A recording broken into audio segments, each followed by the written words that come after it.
everybody, welcome to episode 8 of No Way Jose, starring, first of all, he was the greatest amateur in the history of the NPC.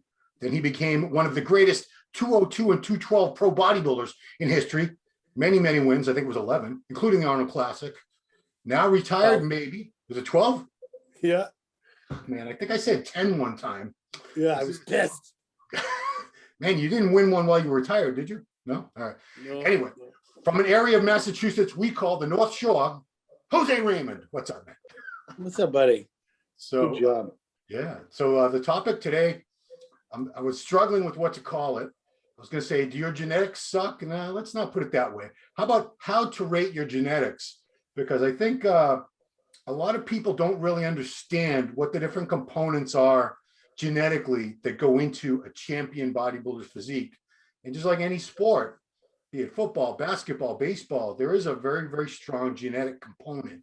Not anybody can be a top pro bodybuilder, just like not everybody can play for the Celtics or the Lakers or the Patriots. It's a rare individual. So where would you start off? What's the first thing when you're assessing someone's genetics? What's the first thing you look at? Well, the first thing, particularly in bodybuilding, or you mentioned basketball, is the physical aspects. With bodybuilding, do they have small joints? Do they have round muscle bellies? Are they balanced? Do they have top to bottom, front to back, wide clavicles, small hips? Those are all things that create the illusion of a bodybuilder. Now, clearly, there's some that have far better than others, and some people that don't. So then there are other aspects. You might have wide clavicles and small hips, but no front to back thickness. No, you don't have the same ability as a blockier guy to add muscle tissue. It might take you longer. Some guys can add muscle faster. Some guys have perfect structure, perfect muscularity, but they don't have the genetic component to get absolutely peeled. There are so many facets of the physical part of it. And that's what makes it exciting, is because there's always a chance. There's always, I went into every Olympia, like there's always that little chance. Now, if Flex nails it, or if Kevin English nails it, it's likely that we're not going to beat him. Right. But there's always that chance, because I have something that's better, something in my bag of tricks. There's also the mental component, which I also consider to be a genetic component. Can you suffer? Can you suffer and do what it takes to get there? Can you stick to a diet? Can you get on the step mill twice a day? Can you still go to work and not bite people's heads off? Can you get all those meals in? A lot of that is mental. The majority of bodybuilding, of getting ready for a show, is mental. Do you have the mental capacity to do it? Some of it, a lot of it, is genetic, because they just don't have that genetic willpower, in them. Let's go back to the physical aspect. I want you to rate your genetics. What do you think you were gifted with? You have spectacular aspects genetically, and what are some things that you really had to struggle for? A tiny peepee. I hang a 12-pound weight from it every day for the last 9 years. That works. I saw some guy in India or something. It was like that long. Yeah, it was like you hung a brick from it. Yeah. No, I don't hang anything. One of my genetic strengths would be the muscularity, the overall front to back thickness. I have good shoulder width, but I don't have small hips. I don't have the ideal. I don't have small joints. I'm actually a very large man in a short body. Look at the hands. Show people your hand. Hold that. Look at that. I have the biggest hands on a little dude you'll ever see. Yeah. My wrists are gigantic. My elbows are big. My knees are big. So that kind of stuff, it never helped me. I had to overcome that by getting bigger, by making my arms just stupidly big, trying to get my legs, insanely round. So it made my waist looked small. You know, I had to deadlift and pull up and row until my back finally became a strength. Yeah. You know, earlier on in my career, I was all legs and arms. That's Right. it. And then I started training more specific for shoulders and back. And obviously pecs, that was a weakness for me, but I got it to the point where it wasn't anymore a factor. But yeah, my strengths were thickness and conditioning, my ability to get drier than everyone else. And that's where the mental thing comes in. Like, you know, everyone knew I was a party guy. I was fun, you know, had my fun. Yeah. But when it came time to get ready, when there was no more screwing around, I was able to crawl in a hole and not come out for a couple months until it was showtime. And I would get peeled, you know. And I think, yeah, there's a genetic component to it, but most of that is mental. Like, I enjoyed it. I enjoyed the suffering. I enjoyed pounding myself on the cardio. You know, I was notorious for doing 2 hours a day, every day. And, yeah. and So many times I saw you before you would start a diet, you were like a meatball. You know, Yeah. you'd be like 240 and like face like this and gut and like, oh my God, the show is in 16 weeks. But, you know, as the years went by, I realized you turn it around so fast. Once you get on your diet, start your cardio, you change so fast every time that after a while, I was like, I'm not going to worry. Jose knows what he's doing. And you would get peeled, you would go from meatball to just inside out shredded in about, I'd say 8 weeks into the diet, you were pretty close to where you needed to be. And then from then on, you just sort of fine tuned from there. But right. I'm curious because, you know, you come from a family. I've only seen 2 other Raymonds on stage. Tito, obviously, I competed with him years ago. And your sister, Lily, who competed briefly, but just destroyed everybody she competed against, from what I recall. Yeah. In the 5 minutes, she was a competitor. But yeah. I'm curious, do you think, you know, you and Tito, you obviously have a lot of things in common, but how do you differ? Because if people remember Tito, and, you know, everybody should, but, you know, I know a lot of these younger people don't.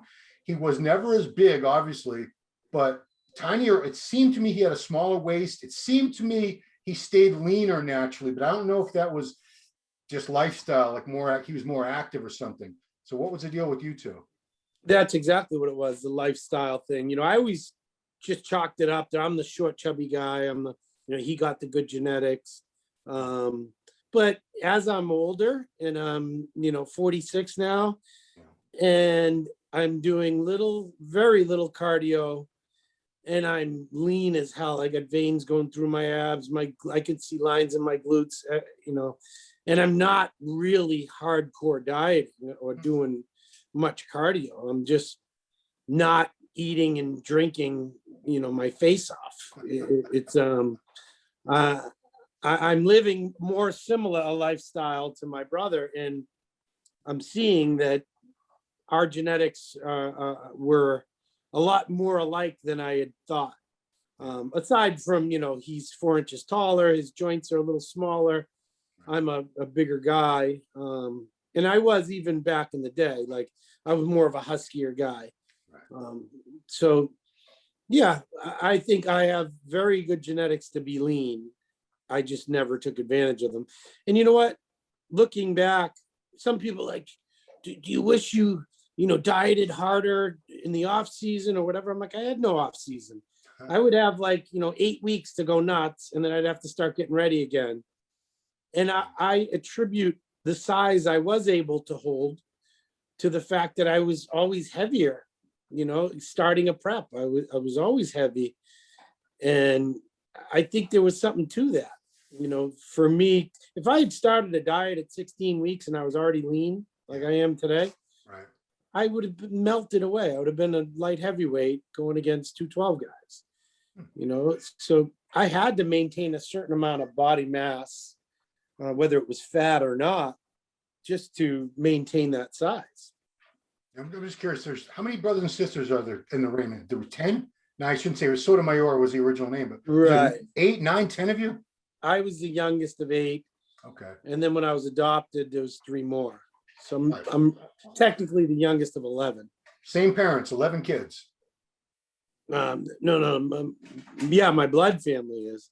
That's what I'm saying. So how many of them were your dad and your mom? How many people came out of those two? Me, Tito, and Lily. Oh, so wait, you're the only 3 from the same mother and father? Yeah. Then Oh, then we had Isaac and Iris and Okay. Sauda, and then Juan and George. Okay, there goes. Forget my next question. I was going to ask how many other ones from that brood would have similar genetics, but if it's not the same exact parents, that's a moot point. Here's a good question. Who would you say was the most genetically gifted bodybuilder you ever personally knew or saw? Flex Wheeler. Yeah. I think that goes without question. Flex Wheeler would be one, just because there never has been, I don't think there ever will be, someone with such perfect symmetry in shape. It's mind-boggling, like how big he looked. And, at times he was 218, 220, 225.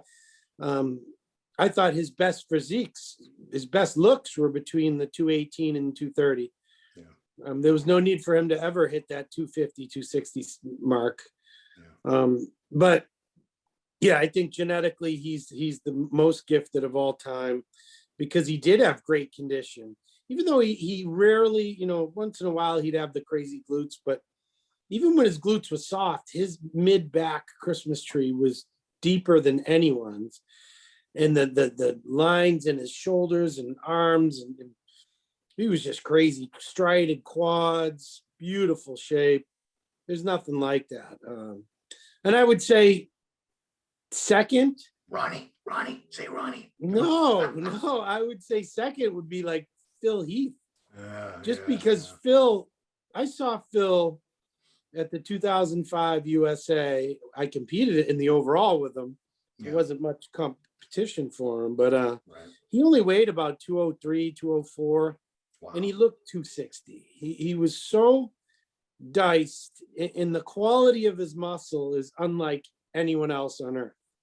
Like, no one's looked like that. I swear you could see every fiber of every muscle and every attachment. It was bizarre.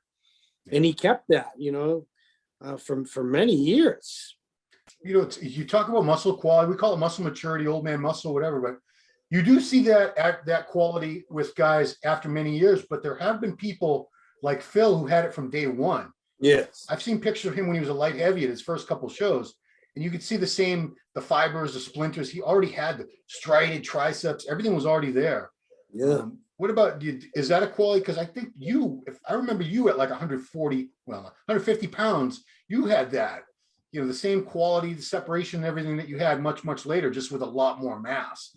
Is that something that's genetic? Because I see some young people have it, and it doesn't take them 20, 30 years of training. Yeah, I think it is genetic, because there were muscle groups on me that would be completely striated wildly, like my quads, my glutes, my tricep, but I could never get my pecs like some people's, like with the deep fingers going all the way through. I never had that. And I'm like, well, maybe it's just they're not big enough. And no, there were people with flatter chests than me that had crazy striations. True. All that, genetics plays a role in all that, the way it's displayed, the way it looks. But yeah, and a lot of it was the way I trained, for sure. I did tons and tons and tons of reps, lots of high rep training. And that brought out a lot of the detail that I had, and the extreme dieting, obviously. Yeah. But who would you go ahead? Sorry, finish that one. You referred to Ronnie Coleman, and clearly he's the greatest of all time. But so much of what Ronnie did was genetics, yes. But he didn't have the God-given shape of Flex Wheeler, or the God-given, detail of Phil. Ronnie was all workhorse. He worked, and we touched on it earlier, that it is a mental thing, which is genetic as well. But his was more of a mental thing, I think. I think Ronnie was, as much as his stardom came from his physicality, I think what made him special was his ability to train unlike anyone else, and to suffer and to do the cardio and to do all those things and morph into what he became. I mean, some people are going to be like, what are you talking about? You're talking in circles.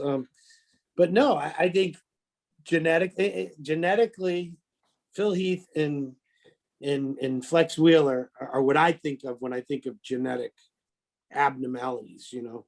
True. Ronnie to me was more of just a workhorse, and he earned it. This might be a little tougher to think of a person, but can you think of anybody that really went to a high level in bodybuilding with what you would consider average genetics? Many. Okay. Well, one in the 212 is Guy Sistanino. I've told him from day one, I'm like, dude has made a living. He's done well. He's making money. He's so well known, you know. I'd venture to say he'd be in the top 15 names of bodybuilding today. Like, people know who he is. Oh yeah. He's done such a great job at promoting himself and marketing himself, and won many pro shows. Yeah. And he just genetically doesn't, you know, he even today in clothes, he looks like a skinny kid, like a kid who works out, but he don't look like this massive, crazy bodybuilder, but he is a great bodybuilder because he does every little thing. When he gets on stage, his color is perfect. His tan is perfect. His posing is perfect. He doesn't let anything slide. So he was able to get way past where anyone would ever think. Yeah. By working, by outworking his genetics. And he certainly did that. So I would argue that he doesn't have average.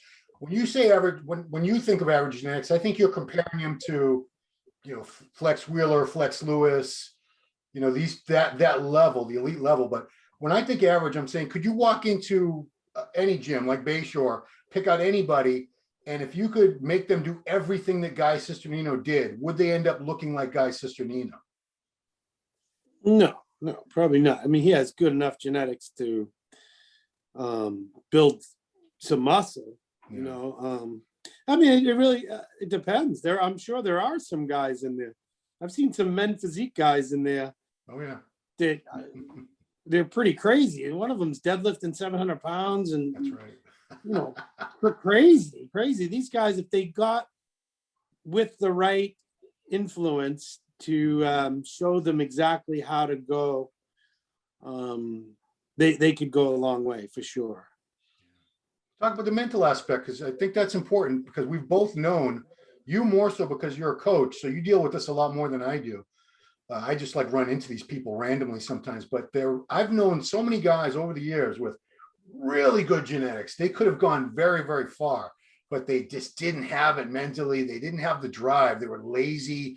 You know, you probably know, you tell them we're going to start working together, and you know, I need this much. I just need a little bit of money up front, and you never hear from them again because, you know, whatever reason they feel entitled, or it's a whole other level of genetics. I don't know if it's genetic necessarily. Maybe it's the way people are raised, but to have that drive and that work ethic, it's not everybody has it, and you don't always get that in the same body as the physical genetics. When you do, obviously, you know, it's magical. That's somebody that has the great physical genetics, and they have it mentally, and the drive and willpower and work ethic. Yeah, those are the people you need to worry about, because they go pretty far. But you know, how many people, just if you can even throw out a number or something, but how often do you run into people that have it physically, but they don't have it mentally? Often you know, I'm seeing it right now. There's a couple pros out there right now that could win any show. And for some reason, they're not pulling it together. You know, they have great coaches, they have great support system, but for some reason, it's not happening the way I would envision. Let's say Rami, for an example. How long? I mean, 2013 was his breakout year. Yeah. Where he came and won the New York Pro, and everyone's like, holy cow, that's the new Olympia guy. And but it took 8 years, Yeah. and he finally got it together. And it wasn't that he didn't have the genetics. It wasn't that he didn't have the right people, well, in some cases he might have had the wrong people around him, but he's had some very good coaches and still wasn't able to pull it together. So yeah, it happens. There's plenty of guys out there that I know of a bunch. I mean, how long have we been saying Akeem should be, top 2 at the Olympia, 3 at the guy is unreal. Yeah. And I remember when he turned pro, he was the hardest guy in the show. He was 240, 245.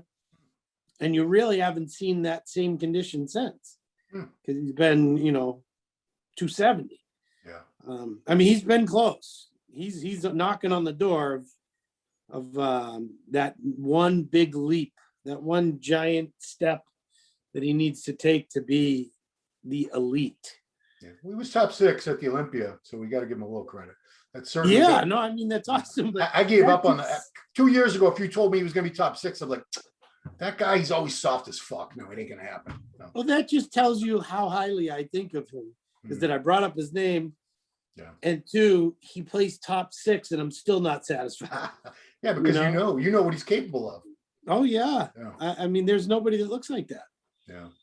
we were talking, after Rami won, everyone's like, well, who in this lineup could possibly ever challenge Rami? And one of the only names that it was coming up was Akeem, because he matches him, size, stature, everything. Akeem just needs more of a back, really, more of a back, lower lats and detail and all that, and then he'd be right there. But we got to go branch off into another. I'm all over the place today, but this is another aspect of genetics that I don't think we understand, because we're not doctors, we're not chemists, but some people respond very, very well to PEDs and others just don't. I don't know why, but that's got to be a genetic thing too. I don't think it can't be anything else. Would you consider that a genetic component? Absolutely. You could see 2 guys that look identical, and then they run a cycle and one blows the other guy out of the water. Yeah. No, there could be factors that it's so unregulated, untested, so we don't know. That one guy that got the gains could have eaten all his meals, never missed a meal, slept 10 hours a day, and trained like a beast, where the other guy was only sleeping 4 hours and missed a couple meals a day. And, so we'll never know the exact, but I can tell you there are people that just think about it and they blow up. Yeah. Yeah. So that's certainly a, what do they call that? Like receptor sensitivity. Sure, I believe in that. I absolutely believe. The name Kevin Levrone comes to mind. Oh, dude. I would see him at a show and not even recognize him. I'd be like, that's Kevin. He was like 215, 220. And the Olympia was only like 2 or 3 months prior to that. Yep. I'm like, how does that even happen? You'd see him 3 months before the Olympia, he's 215. Yep. And somehow he ends up 250 on stage. It's crazy. I saw him at an Olympia probably about 10 years ago now. He was in a suit, and I said, that guy kind of looks like Kevin Levrone, but that can't be Kevin. He was thin. He was probably like 190, if that.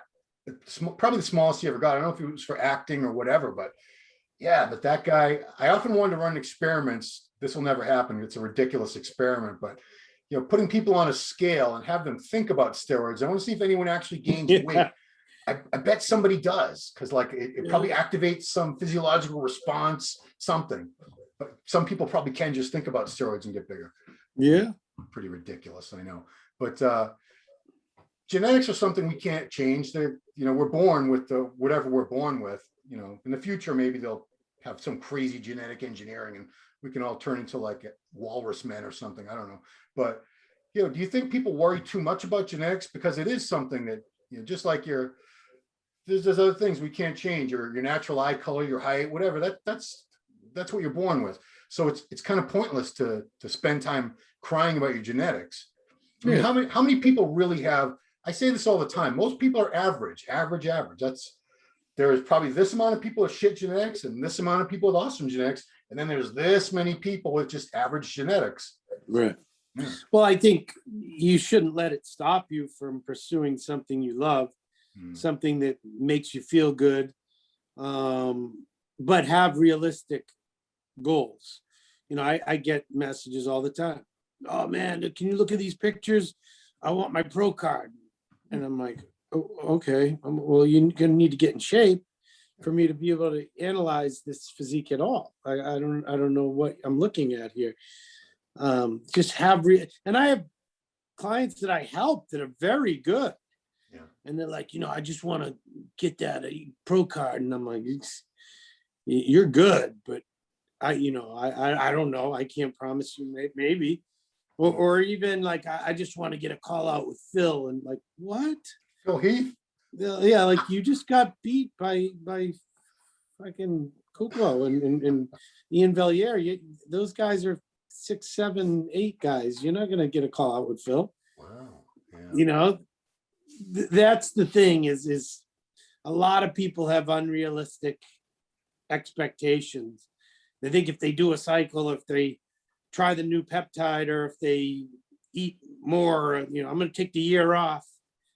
You're not going to morph into someone else. You're just going to be hopefully a better version of you.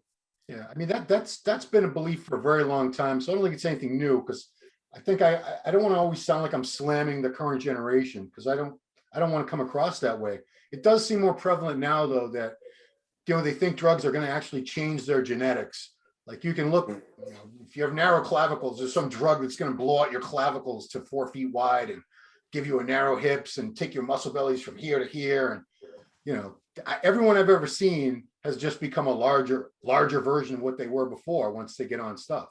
It's not exactly. It's not magic. It doesn't change your genetics. That's why I'm a firm believer that no bodybuilder should do. I mean, this sounds crazy. Shouldn't do anything PED wise until they're 30 years old. Wow. I don't believe it, because you can do significant work before 30 years old, and then you're still young.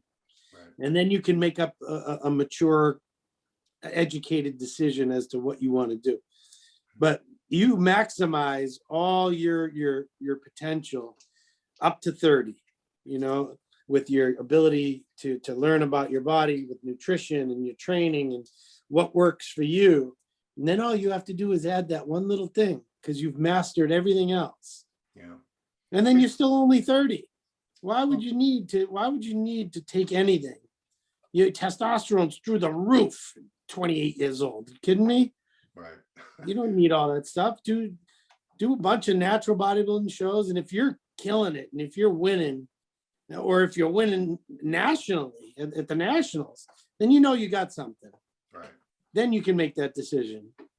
Yeah. But a shit physique on steroids is just going to be a bigger shit physique. Right. It's not going to make it beautiful. It's not going to make it symmetrical, aesthetic looking or whatever. Right. Just a bigger version. Yeah, 30 years old to a 20-year-old, that sounds like that's forever. They're like, they're not going to wait that long. They want to look like these guys with the veins and the round delts, and they want that now. They're not going to wait 10 years. We could say this every day, and they'd still be like, these old guys, because you were what, 33 when you started? 34 years old. 4 years old, But you look at these guys, dude, like Kai Green. He was well into his late 20s before he started. Same thing with Roden. Ronnie too. Ronnie was, I think, almost 30 when he started. These guys had awesome careers, legendary careers.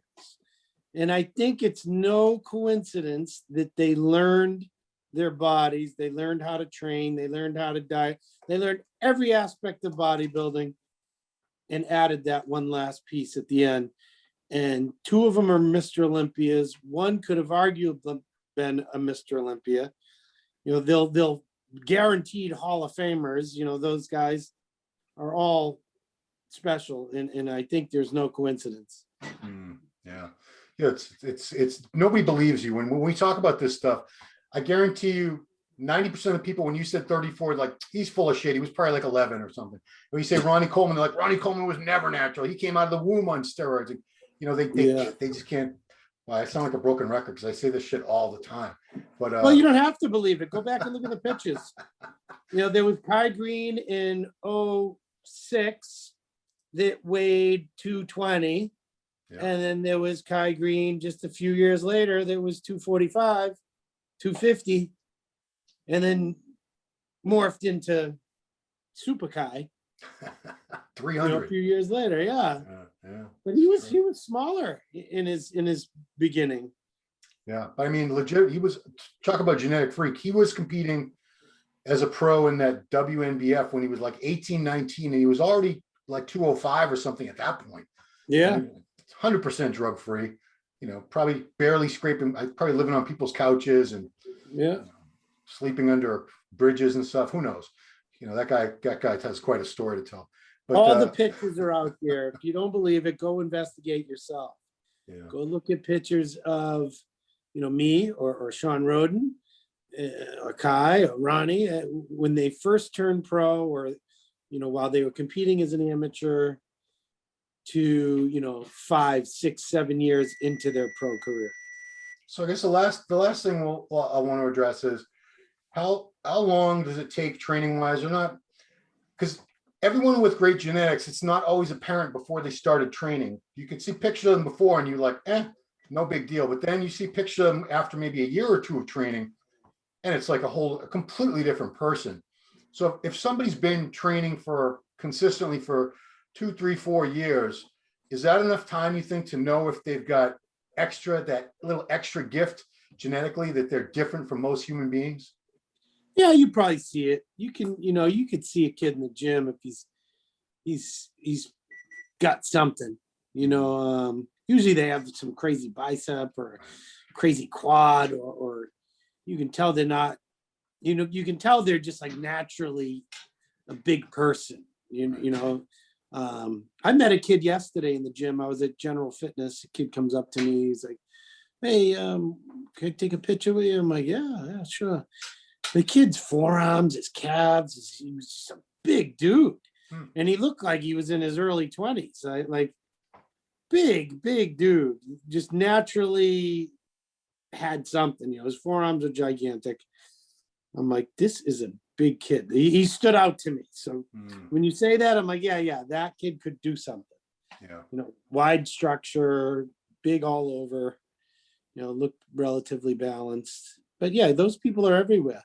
Yeah. And they stand out. You know, they stand out. That's the easiest way to say it. I think the easiest way to figure it out is if you're at a big gym, you stand out, or you built way better than most of the other people there.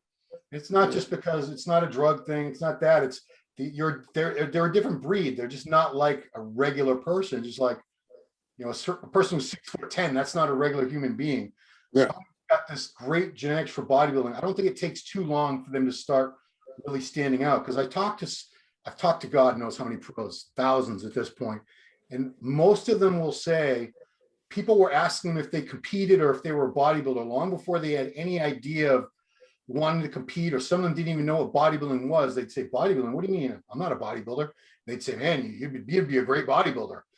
And they most of them ended up going on to do very, very well, obviously, because we're talking about pros here. Anyway, rambling. All right, it's plug time.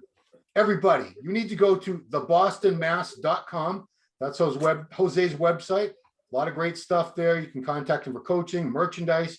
Go to his Instagram. It's the Boston Mass, at the with 2 E's, THEE Boston Mass, and an awesome YouTube channel called The Boston Mass. It's good to keep it consistent, guys.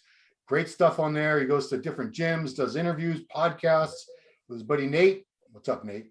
And anything else going on you want to promote? I got some things that have possibly happened that I'd love to share with you in a week or so. So okay. I'm working on it. But at this moment, I'll just say I'm doing my best to move on and move forward and get some things happening. Awesome. All right. Thank you so much, Jose, for taking the time. And everybody, thank you guys all for watching No Way Jose with the Boston Mass, Jose Raymond. We'll see you next time. Peace. Good stuff, man.